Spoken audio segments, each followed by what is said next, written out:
Une question. Je rebondis sur la question d'Antoine Dufour là tout à l'heure, sur la nécessité de coopération et de souhait de coopération des élus dans les dispositifs et dans les démarches de participation citoyenne. Par cette question, est-ce que la démocratie peut être technologique ?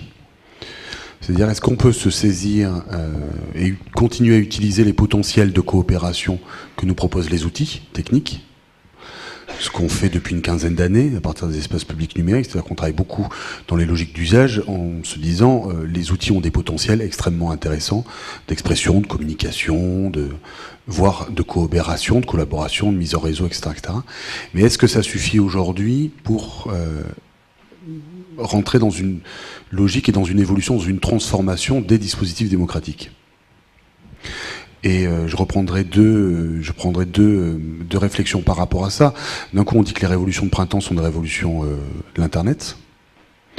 Et très rapidement, on dit non, c'est pas des révolutions de l'Internet s'il n'y a pas eu des mouvements de fond sociaux et de véritables volontés politiques qui se sont construites. Et l'Internet n'a été que l'élément qui a permis de faire en sorte que les flammes et les feux se propagent.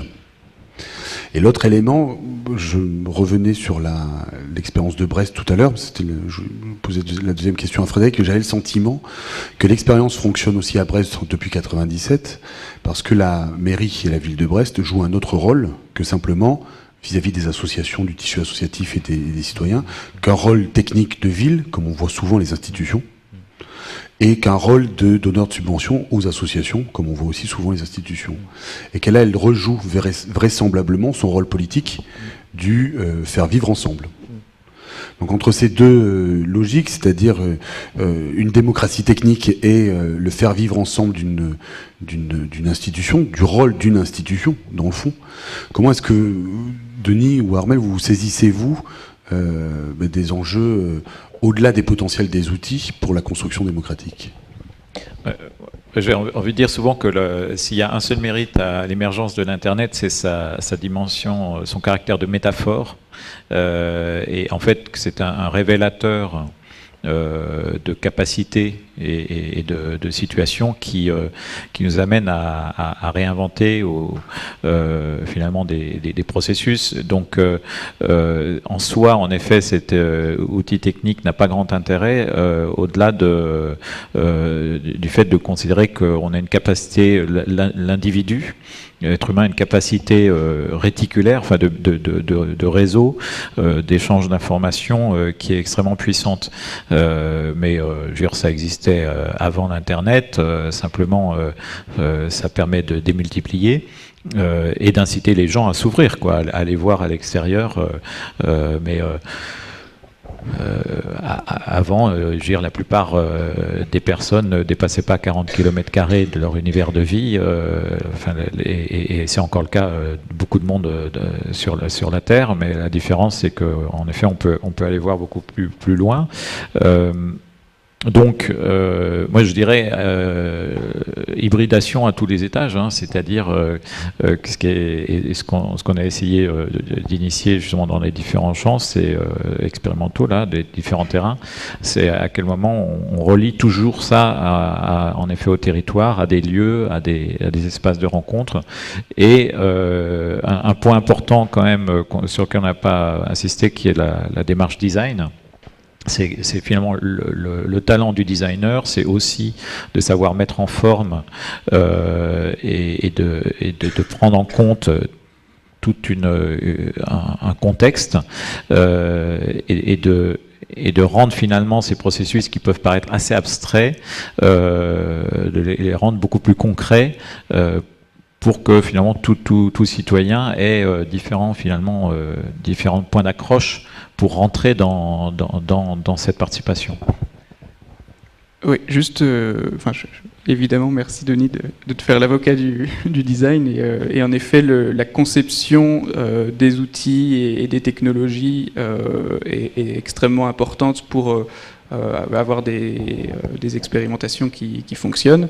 Et je pense qu'on parlait des participants, des jeunes ou des femmes entre 50 et 60 ans qui étaient difficiles à mobiliser. Je pense qu'une autre partie de la population extrêmement difficile à mobiliser sur ces questions de participation, c'est en effet les élus, et du coup, voilà, le côté décisionnel est important. Là, on a vu qu'il y avait quand même beaucoup de bouillonnement et beaucoup de choses qui se faisaient au niveau des agents dans beaucoup de collectivités. Et je pense que c'est par justement de la conception et des success stories avec à droite à gauche voilà, des expérimentations qu'on peut montrer aux élus que ça fonctionne et qu'il faut y aller. Un autre aspect qui concerne autant les élus d'ailleurs que les citoyens et les agents, c'est que la notion de participation, faut pas la voir uniquement comme une action directe via le réseau technique. C'est-à-dire que la fonction d'écrivain public ou de personne d'intermédiation qui peut se faire, à mon avis, elle est à travailler. Si par exemple vous avez un groupe de personnes qui vient dans un espace public qui a quelque chose à dire,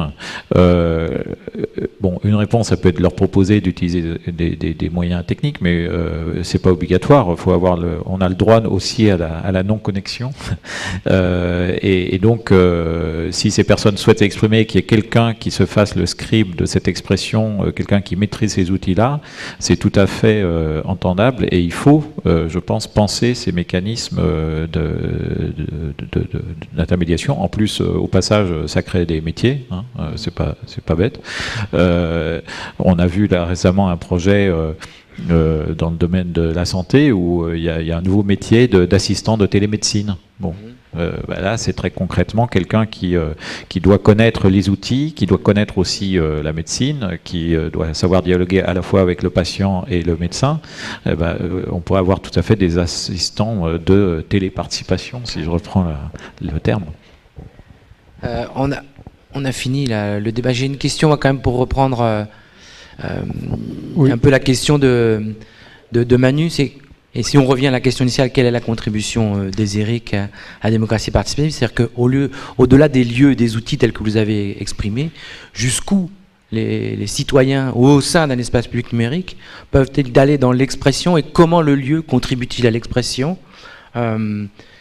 sans être simplement des accompagnateurs? Ça pose des questions un peu d'éthique et ça pose quand même quelques questions politiques dont on ne va pas forcément trouver les solutions aujourd'hui, là, maintenant, mais je pense que c'est parfois une des raisons de positionnement du lieu d'accès qui ne permet pas toujours d'aller au-delà de ce qu'il pourrait faire. C'est-à-dire qu'à un moment donné, l'usage va rencontrer des questions politiques importantes de citer. Est-ce que la révolution des pays arabes aurait pu partir d'espaces publics numériques et quelle en aurait été la conséquence pour ces lieux ?